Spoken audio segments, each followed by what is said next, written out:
tahu hatiku Tuhan, Kau tahu rinduku Tuhan, Kau tahu harapku, Kau tahu mimpiku di tangan-Mu Tuhan. Dalam segenap jalanku, dalam setiap langkahku,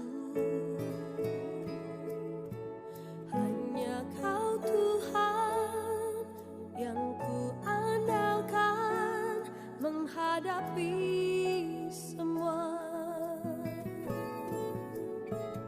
Yesus, Kau anugerah terindah dalam hidupku. Kau sungguh berarti di setiap jalanku. Anugerah-Mu selalu mempesonaku. Yesus, Kau terbaik. Yesus, Kau termanis di dalam hidupku.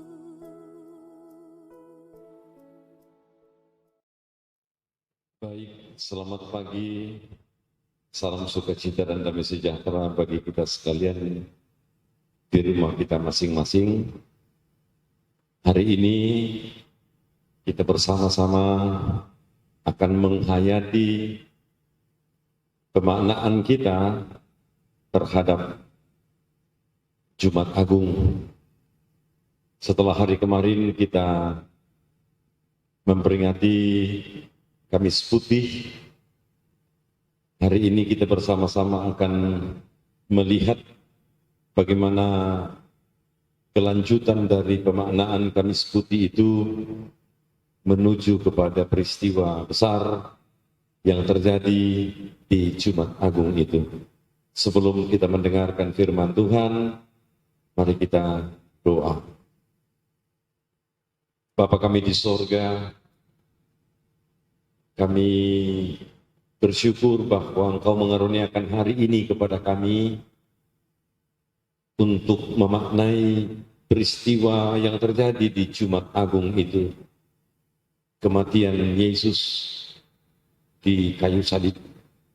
Kami akan membaca mendengarkan firman-Mu Tuhan, mampukan kami memahaminya dan mengertinya, untuk kami jadikan itu sebagai pedoman dan dasar dalam hidup kami. Berbicaralah kepada kami Tuhan, kami siap mendengar. Dalam nama Yesus kami berdoa. Amin.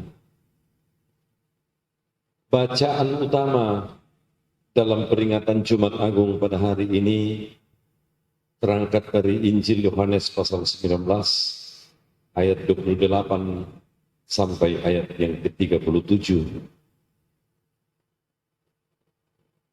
Sesudah itu, karena Yesus tahu bahwa segala sesuatu telah selesai, berkatalah ia, supaya genaplah yang ada tertulis dalam kitab suci, Aku haus.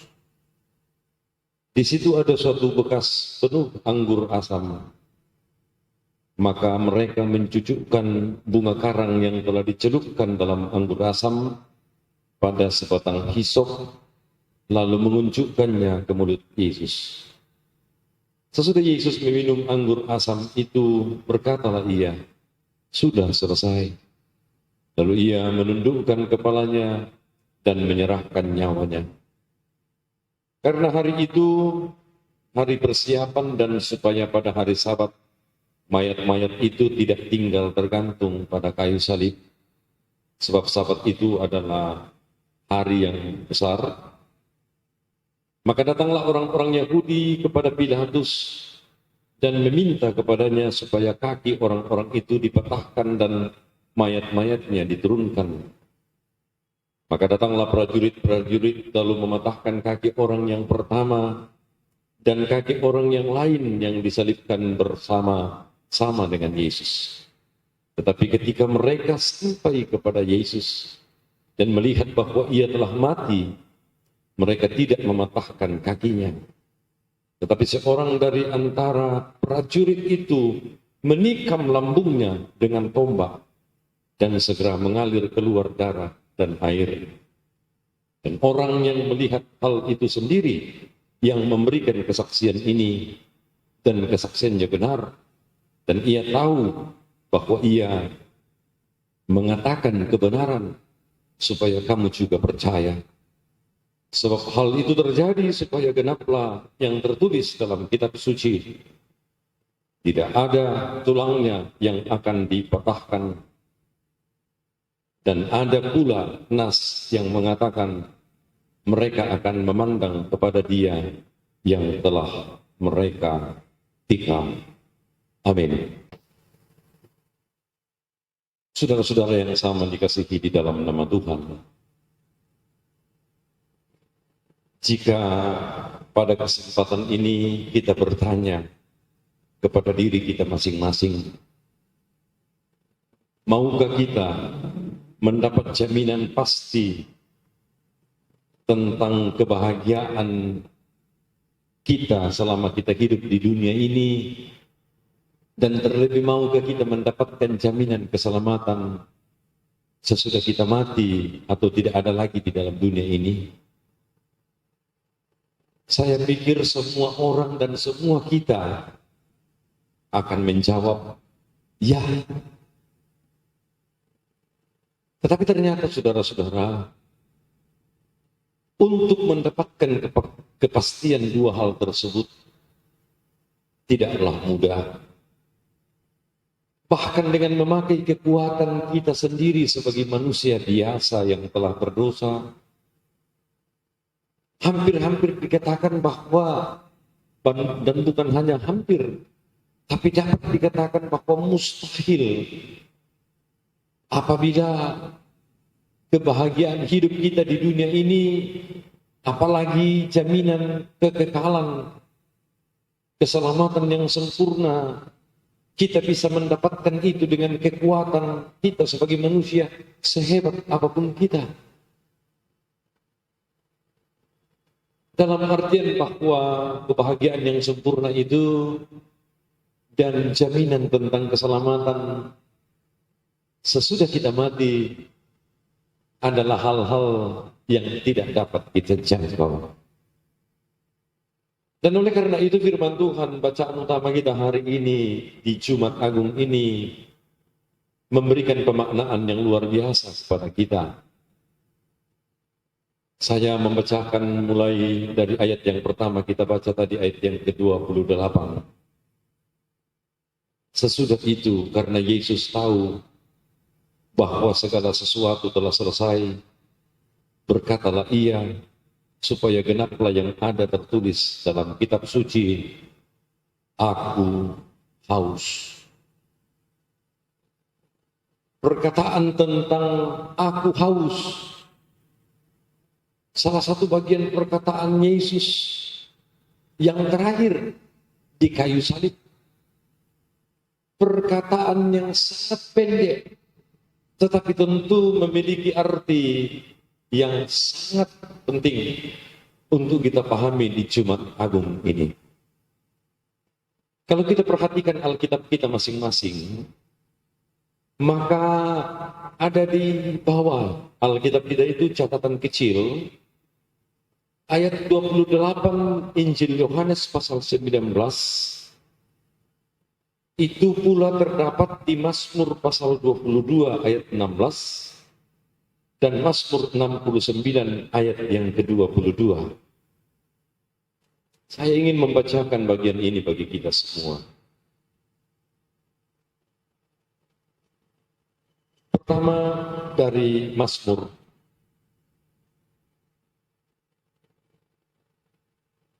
Mazmur 22.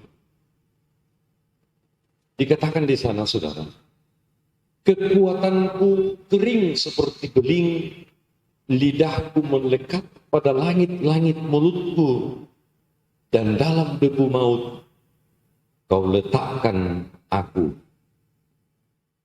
Mazmur 69 ayat 22.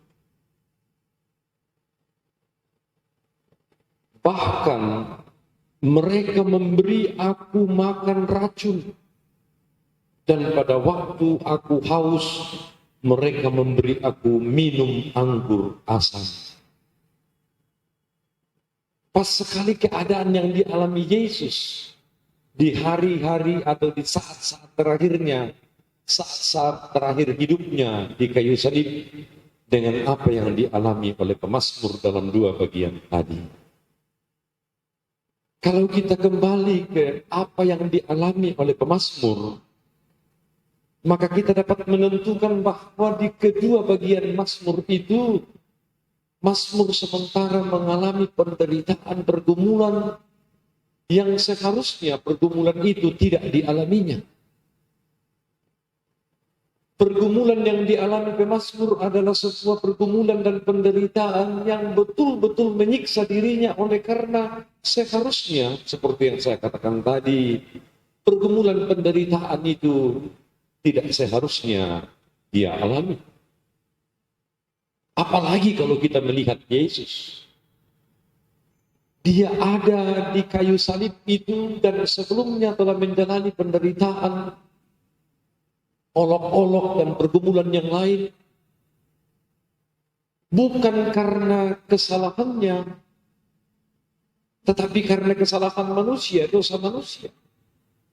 Sehingga penderitaan yang kemudian memunculkan kata aku haus itu sebagai sebuah peristiwa yang juga dialami oleh pemazmur, menjadi sebuah penderitaan yang teramat dalam, oleh karena seharusnya Yesus tidak bisa menanggung penderitaan itu.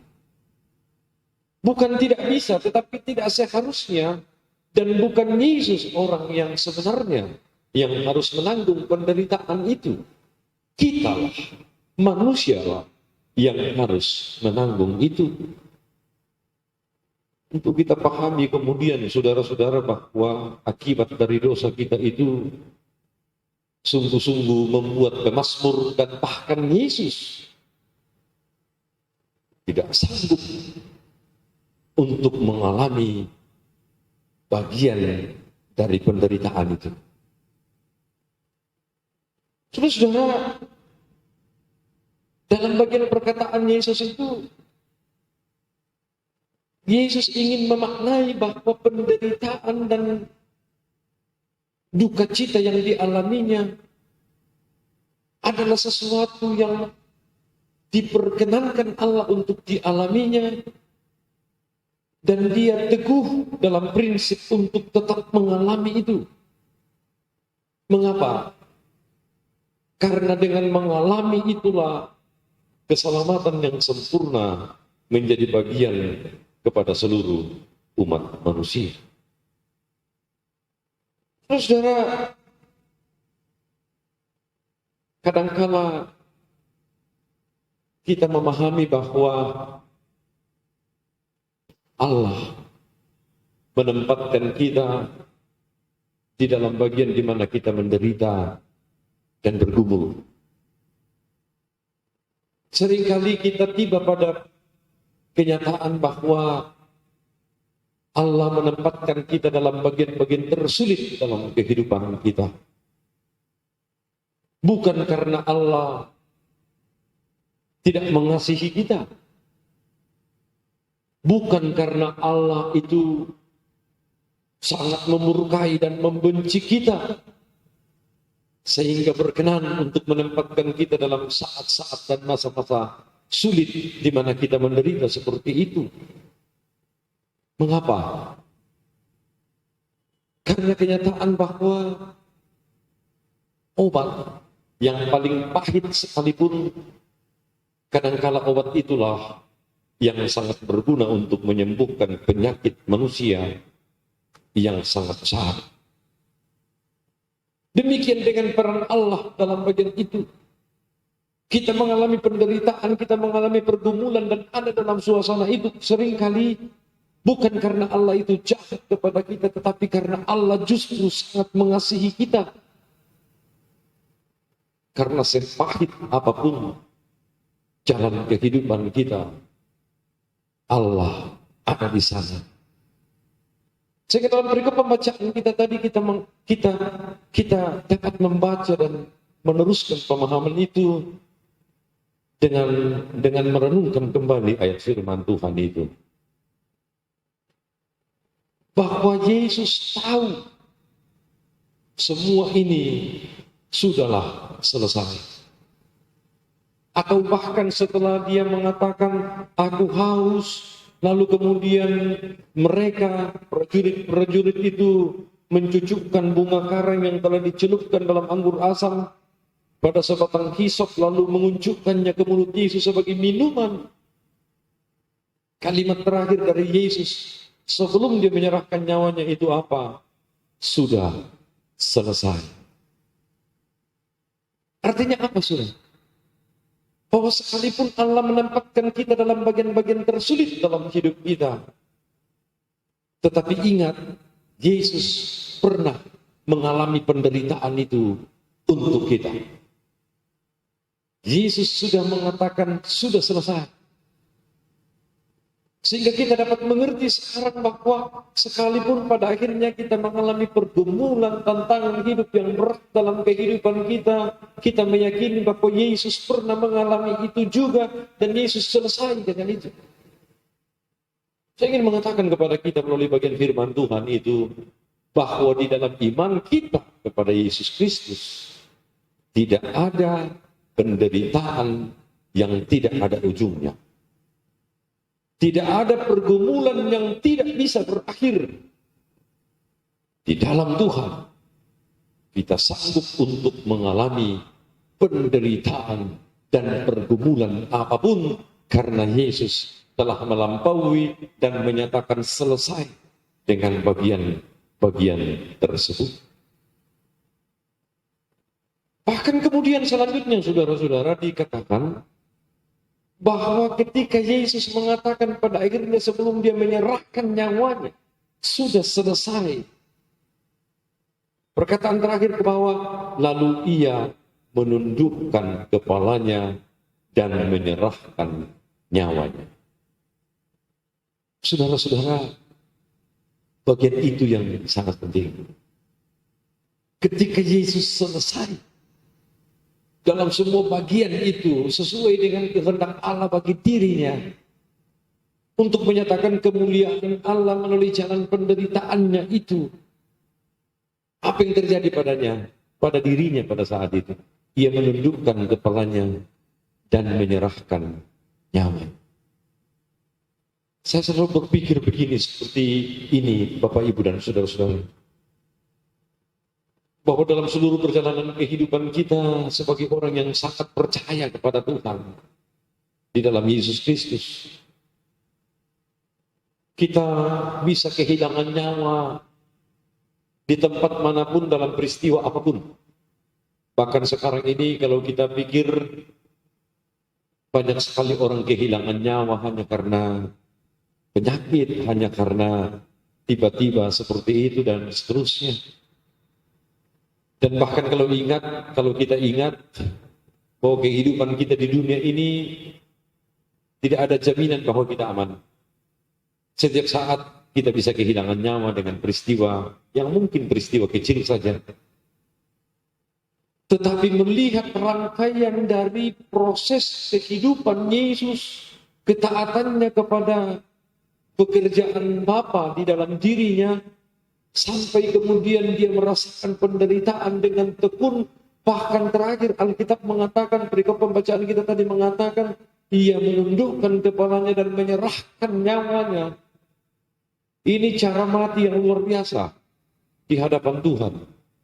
Segala sesuatu dijalani dengan baik, segala sesuatu dijalani dalam ketaatan dan kesetiaan kepada Tuhan. Pas hari mati itu, hari di mana dia mati itu,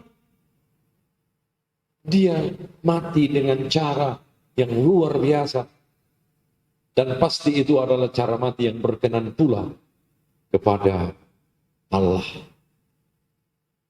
Dengan semua peristiwa itu, saudara-saudara, Allah mau mengatakan kepada kita melalui peristiwa itu, bahwa semua karena dosa kita manusia. Semua karena kesalahan kita manusia.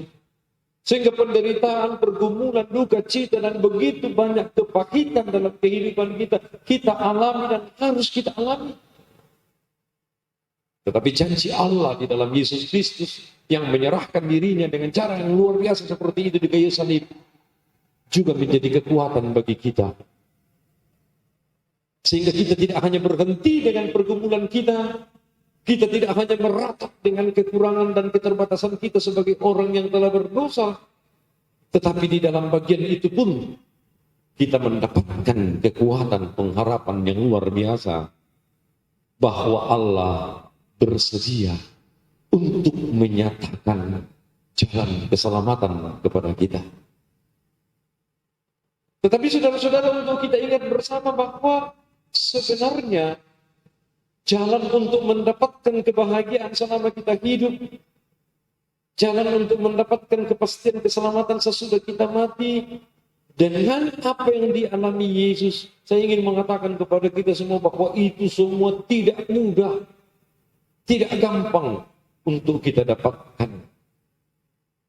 Bahkan banyak orang berpikir, mengapa sih Allah ini untuk sekedar membahagiakan manusia dan untuk menyelamatkan manusia, kenapa pilih cara yang rumit, yang sulit? Kok jalan salib? Karena kalau Dia Allah, tanpa harus melalui jalan-jalan yang rumit seperti ini, bisa saja namanya tetap dimuliakan. Tetapi mengapa jalan salib? Karena justru disitulah kita mengenal kasih Allah yang luar biasa. Allah ingin supaya kita tergantung kepadanya.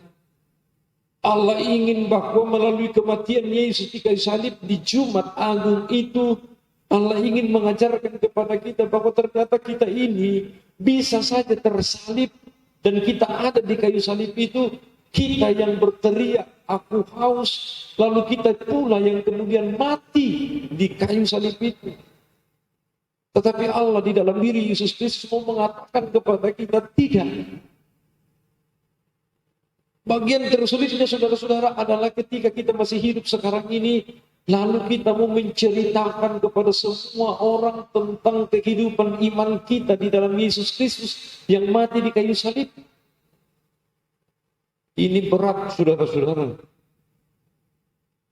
Karena misalnya ke depan tidak kita minta-minta, tetapi kalau penderitaan dan pergumulan kita ke depan semakin berat dari sekedar yang kita alami hari ini, bagaimana sikap kita? Persoalan yang sangat penting, yang sangat besar bagi setiap orang percaya adalah bagaimana dia menunjukkan kekuatan, kesetiaan, ketekunannya dalam iman ketika dia menghadapi persoalan-persoalan tersulit dalam hidupnya. Ketika dia menginginkan kebahagiaan dalam hidupnya ketika dia masih hidup, dan ketika dia hidup pula dan memikirkan bagaimana apakah dia selamat, apakah dia mendapatkan kekekalan kehidupan ketika dia nantinya mati, dan sementara sekarang ini dia menghadapi persoalan hidup, di situ persoalan beratnya, saudara. Dan oleh karena itu, Rasul Paulus pernah menyimpulkan hal luar biasa itu dengan perkataan, hidupku yang kuhidupi sekarang, bukan lagi aku, tetapi Kristus yang hidup di dalam aku. Kristus yang mana saudara yang dimaksud Rasul Paulus? Kristus yang telah mati di kayu salib menggantikan kita. Itu yang dimaksud Rasul Paulus. Sementara ini bagi anggota CD dan Baptis dewasa, kita akan menunggu kedatangan hamba Tuhan, pendeta, itu datang ke rumah kita masing-masing, dan kita menerima akta perjamuan kudus. Kita akan menerima roti sebagai penggambaran tubuh Yesus Kristus, dan kita akan menerima anggur sebagai tanda perjanjian darah Kristus. Setelah nantinya kita makan roti dan minum anggur dalam sakramen perjamuan kudus itu, kita akan membawa diri kita ini kemanapun ke depan, akan mengalami keadaan apapun yang akan kita hadapi ke depan. Tetapi ingat, Yesus Kristus yang telah mati di kayu salib dan berkorban bagi kita itu ada di sini. Dan tandanya adalah ketika kita makan roti dan minum anggur dalam perjamuan kudus, dan menjadikan kita kuat dan semangat menjalani dan meneruskan kehidupan kita seturut dengan kehendak Tuhan. Kiranya Tuhan menolong kita semua.